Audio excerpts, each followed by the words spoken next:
दोस्तों, पिछले एक वीडियो में हमने डिस्कस किया था कि उड़ीसा स्टेट की हिस्ट्री और कल्चर इतना खूबसूरत होने के बावजूद भी नेशनल मीडिया उड़ीसा स्टेट को इग्नोर क्यों करता है, और उसके कई सारे कारण हमने उस वीडियो में बताए हुए हैं। वो वीडियो आप हमारे चैनल पर देख सकते हैं। इस वीडियो में हम डिस्कस करने वाले हैं कि उड़ीसा स्टेट कोरोना वायरस की फर्स्ट और सेकेंड वेव को किस तरह से इफेक्टिवली हैंडल करके दूसरे स्टेट्स के लिए एक मिसाल बन गया है। इस कोरोना पैंडेमिक को किस तरह से इफेक्टिवली हैंडल किया जाता है, ये बाकी स्टेट्स को उड़ीसा स्टेट से सीखना चाहिए।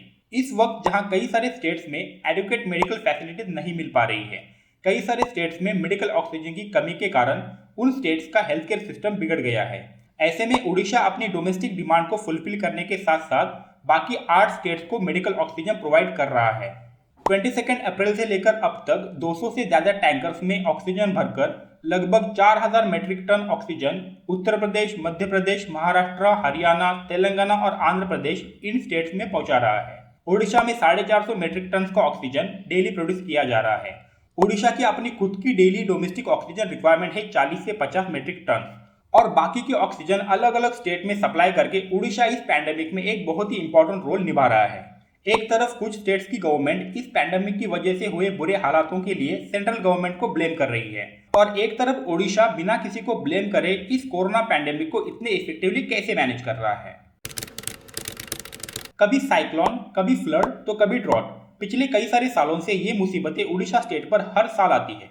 पूरे वर्ल्ड में जैसे जापान ऐसी नेचुरल कैलेमिटीज से होने वाले नुकसान को हैंडल करके फिर से उभर के आता है, वैसे इंडिया में उड़ीसा एक ऐसा स्टेट है जो इन नेचुरल कैलेमिटी से गुजरने के बाद भी फिर से उभर के आता है। इन नेचुरल डिजास्टर्स को एफिशिएंटली हैंडल करने का उड़ीसा का ट्रैक रिकॉर्ड काफी शानदार है। 1999 में उड़ीसा में सुपर साइक्लोन आया था। उस साइक्लोन में लगभग 10,000 से भी ज्यादा लोग मारे गए थे। 2001 में इंडिया का अब तक का सबसे बड़ा फ्लड उड़ीसा में आया था, जहां 30 में से 25 डिस्ट्रिक्ट्स इस फ्लड की वजह से अफेक्ट हुए थे। लगातार आने वाले इस साइक्लोन, ड्रॉट और फ्लड जैसे नेचुरल डिजास्टर्स को हैंडल करने का स्किल उड़ीसा स्टेट ने डेवलप कर लिया है, और इसी स्किल के साथ वो इस कोरोना पैंडेमिक को भी हैंडल कर रहे हैं। जब पिछले साल कोरोना की शुरुआत हुई थी, धीरे धीरे कोरोना के केसेस हर स्टेट्स में रिपोर्ट किए जा रहे थे। तभी से उड़ीसा में इस पैंडेमिक को हैंडल करने की स्ट्रैटेजिक प्लानिंग शुरू हो गई थी। चीफ मिनिस्टर नवीन पटनायक जी ने इमीडिएटली सारे पब्लिक प्लेसेस को बंद करने का ऑर्डर दे दिया, जबकि स्टेट में एक भी कोरोना केस रिपोर्ट नहीं हुआ था। जब उड़ीसा में कोरोना का पहला केस रिपोर्ट हुआ, इमीडिएटली सारे स्टेट कंट्रोल रूम्स ऑपरेशनल कर दिए गए और regular hand wash, wear the mask और सोशल डिस्टेंसिंग के कैंपेन चलाए गए। स्टेट के बाहर से आने वाले लगभग 10 लाख से भी ज्यादा माइग्रेंट वर्कर्स को स्ट्रिक्टली क्वारंटाइन किया गया और टेम्पररी मेडिकल कैंप सेट किए गए, जहां कोविड सस्पिशियस माइग्रेंट वर्कर्स को क्वारंटाइन किया जा सके। लॉकडाउन के दौरान 2 लाख से भी ज्यादा doctors, nurses, sanitary workers, frontline health workers को ट्रेन किया गया। सारी ग्राम पंचायत को ऑर्डर दिया गया कि वो सस्पिशियस कोविड केसेस को इमीडिएटली क्वारंटाइन करें। कुछ लोग डर की वजह से अपना कोविड पॉजिटिव स्टेटस छुपा रहे थे कि कहीं क्वारंटाइन ना होना पड़े। ऐसे में उड़ीसा गवर्नमेंट ने एक फाइनेंशियल पैकेज अनाउंस किया, जिसमें अगर कोई इंसान ऑनेस्टली अपना कोविड पॉजिटिव स्टेटस रिपोर्ट करेगा तो उसे फाइनेंशियल हेल्प दी जाएगी। उड़ीसा गवर्नमेंट ने कोविड प्रोटोकॉल्स फॉलो ना करने वालों पर स्ट्रिक्ट पेनल्टी इंपोज करना शुरू कर दिया। जहां बाकी स्टेट्स में हॉस्पिटल के अंदर ही अलग से कोविड सेंटर बनाया जा रहा था, उड़ीसा में 50 डेडिकेटेड कोविड हॉस्पिटल बनाए गए, जिसमें से 30 प्राइवेट हॉस्पिटल है। 1000 बेड्स की कैपेसिटी वाला इंडिया का सबसे बड़ा डेडिकेटेड कोविड हॉस्पिटल उड़ीसा में बनाया गया, वो भी 10 दिन के अंदर। हर एक डिस्ट्रिक्ट में एक डेडिकेटेड कोविड हॉस्पिटल बनाया गया ताकि पेशेंट को एक अच्छी ट्रीटमेंट मिल सके। इन हॉस्पिटल्स के लिए फंडिंग उड़ीसा माइनिंग कॉर्पोरेशन और महानदी कोलफील्ड लिमिटेड से ली गई। चीफ मिनिस्टर नवीन पटनायक जी ने अपने 3 महीने की salary chief minister relief fund में डोनेट की है।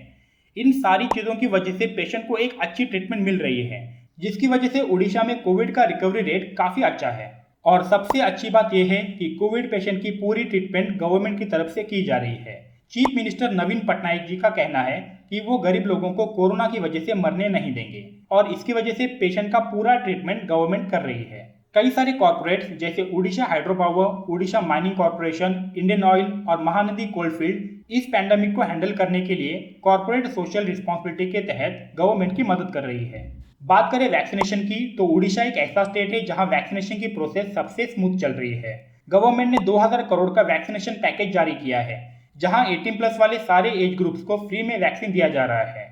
गवर्नमेंट ने ऑलरेडी 77 लाख लोगों का वैक्सीनेशन कंप्लीट कर लिया है और 2.5 से 3 लाख लोगों को हर रोज वैक्सीन दी जा रही है।